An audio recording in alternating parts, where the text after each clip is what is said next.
Hi. Hope everyone can hear me.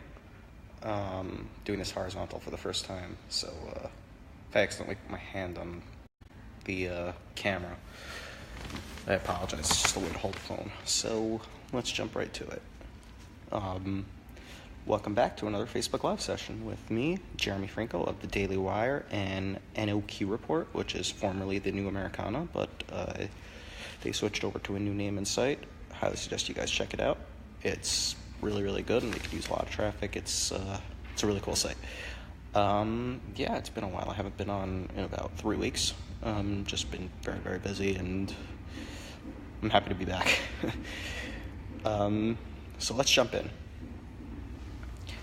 I want to start with the NFL controversy, which has been pretty much beaten to death, so I'm not going to add much that you probably already haven't heard.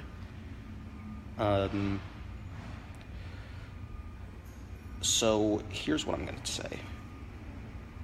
I'm happy that so far my Cowboys are the only team that hasn't really gotten into this at all. In fact, the owner, Jerry Jones, has been adamantly opposed to it, which is pretty nice, stating repeatedly, even after Saturday's, I think it was Friday night or Saturday when this started, but even after that, he's still adamant about not letting anybody on his team support this, which is nice.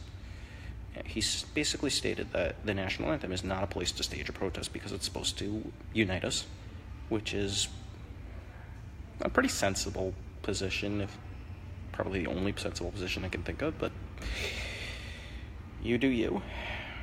Everyone does everyone. Whatever floats your boat. But that's where I stand. Dak Prescott also said something similar, the quarterback for the Cowboys, which is pretty awesome. And I'm happy to be part of America's team. So this all being said, I understand why it's important that people talk about the NFL because of culture and politics, but there are really way more important things to worry about in the world. Obviously the NFL is a huge entertainment venue, and to quote the late great Andrew Breitbart, politics is upstream from culture, so I get it. But it's really not that important in the scheme of things. If it weren't for Twitter or other hot takes, Facebook, whatever, or other shows, I might have noticed the Trump tweet about the NFL for about 1 minute and then moved on to, worrying about a nuclear threat of North Korea or rising healthcare premiums, for example. Things that actually matter in my daily life.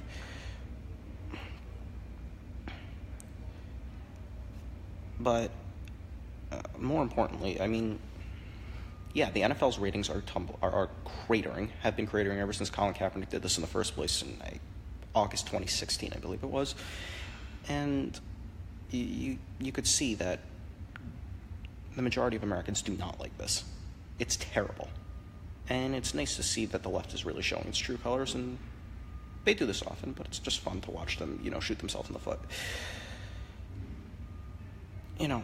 But I want to get to the North Korea and Iran stuff because that's kind of important. I'm a little nervous about a nuclear war. I'm a little nervous about the Iranians testing a ballistic missile that can hold warheads. It's obviously frightening because we supposedly had a deal that was supposed to, air quotes, was supposed to keep them in check. Thanks, Ben Rhodes. Keep tweeting.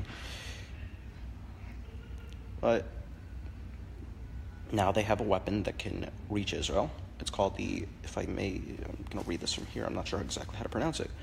Khorramshahr missile.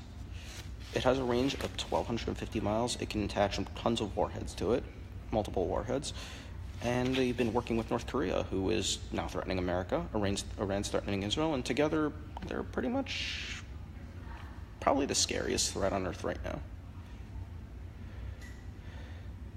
And North Korea's foreign minister recently said, I believe it was on Friday, it's inevitable that North Korean missiles will hit the U.S. mainland after Donald Trump's insults. Yay. Keep talking about the NFL. So, getting back to the Trump tweeting about the NFL, he rightly tweeted this around the same time, but got no press coverage because of the NFL's stupid crap. Iran just test-fired a ballistic missile capable of reaching Israel. They are also working with North Korea. Not much of an agreement we have. He's right. And here's to praying that he follows it up with some action, like, tearing up the deal that we don't have. But with that being said, can we please just focus on more important things in life? Like, avoiding a nuclear holocaust. So this brings us back to the NFL, what I'm about to say. Our enemies would like nothing more than to see us fighting over stupid garbage like this. I'm not saying that this is not important, because it is. The national anthem is what unites our country, and it's terrible that people disrespect it. That is not my point. My point is, if Trump wants to make his opinion known, let him. Is it his place as the president? Maybe not. Fine. But if the NFL doesn't want to crack down on it, they don't have to. And they risk at their own peril. And they see it in the ratings, and they apparently don't care, and let them fail. Whatever the players want to do. Kaepernick's unemployed. If they want to be unemployed to make a statement, by all means, do whatever you want. But whatever we want to do as fans, we will. If we want to turn it off, which most of us want to do, more power to you. And the proof's in the pudding. The league is going to see its ratings tank dramatically, and that'll be that. The proof's in the pudding here. Also, the one player to come out from the Steelers game, where, I don't know if anybody heard this, basically the entire team stayed in the locker room. Apparently it was for a reason. They just didn't want to cause a controversy where some of their players are kneeling and some are not. I don't know. I don't know that much about Mike Tomlin. He's the Steelers coach, so I'll rest my judgment. But it looked pretty bad, whatever his intentions were. That being said, you got the offensive tackle, who no one knew his name before, as far as I know, Alejandro Villanueva, if I pronounced that correctly. He was the only one to come out in the stand. He was a 3-time Army Ranger. And now his jersey sales, which were at nothing before because he was unknown to pretty much anyone who doesn't follow the Steelers, are at, I believe, number 6 in the NFL, which is unbelievable in one day. See, that's how the market works. That's how you're supposed to do this. It's not that hard. Seriously, it's really not that hard. We don't need all these hot takes.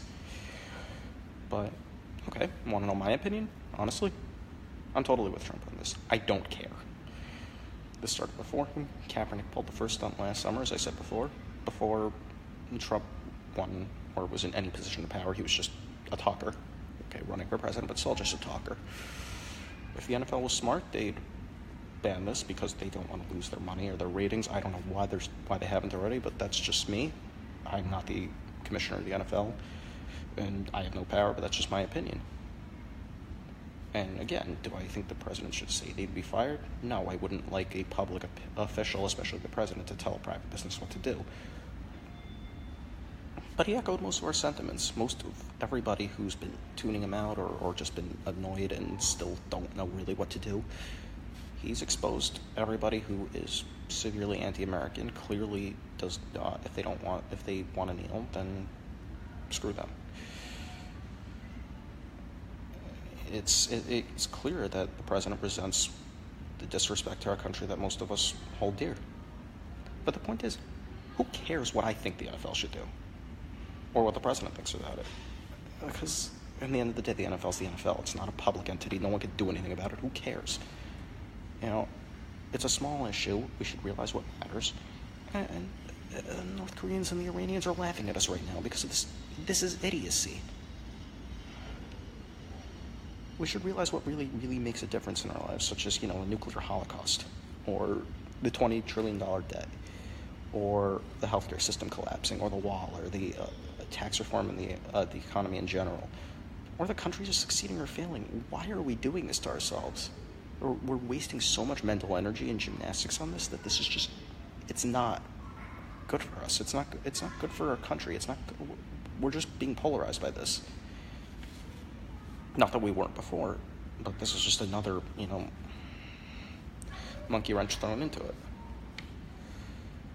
And so, other than maybe watching my Cowboys, and I hope that this still holds true tonight because they're playing tonight, and I hope that they stick to their word. Sorry, I just dropped my phone almost. That's why you saw the shake. So, the NFL and politics is not on my priority list. I don't know if anybody's actually said this, but I really hope people have, because this is just ridiculous how much coverage this has gotten.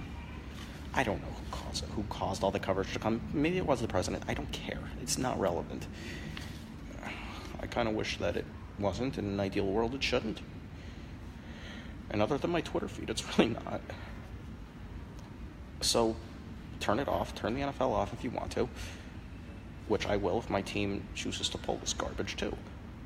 And the league will see its wallet dry up, and we should be focusing on important things that won't tear us apart and won't make our enemies just laugh in our face, should be able to take advantage of us while we're neglecting the major issues that'll,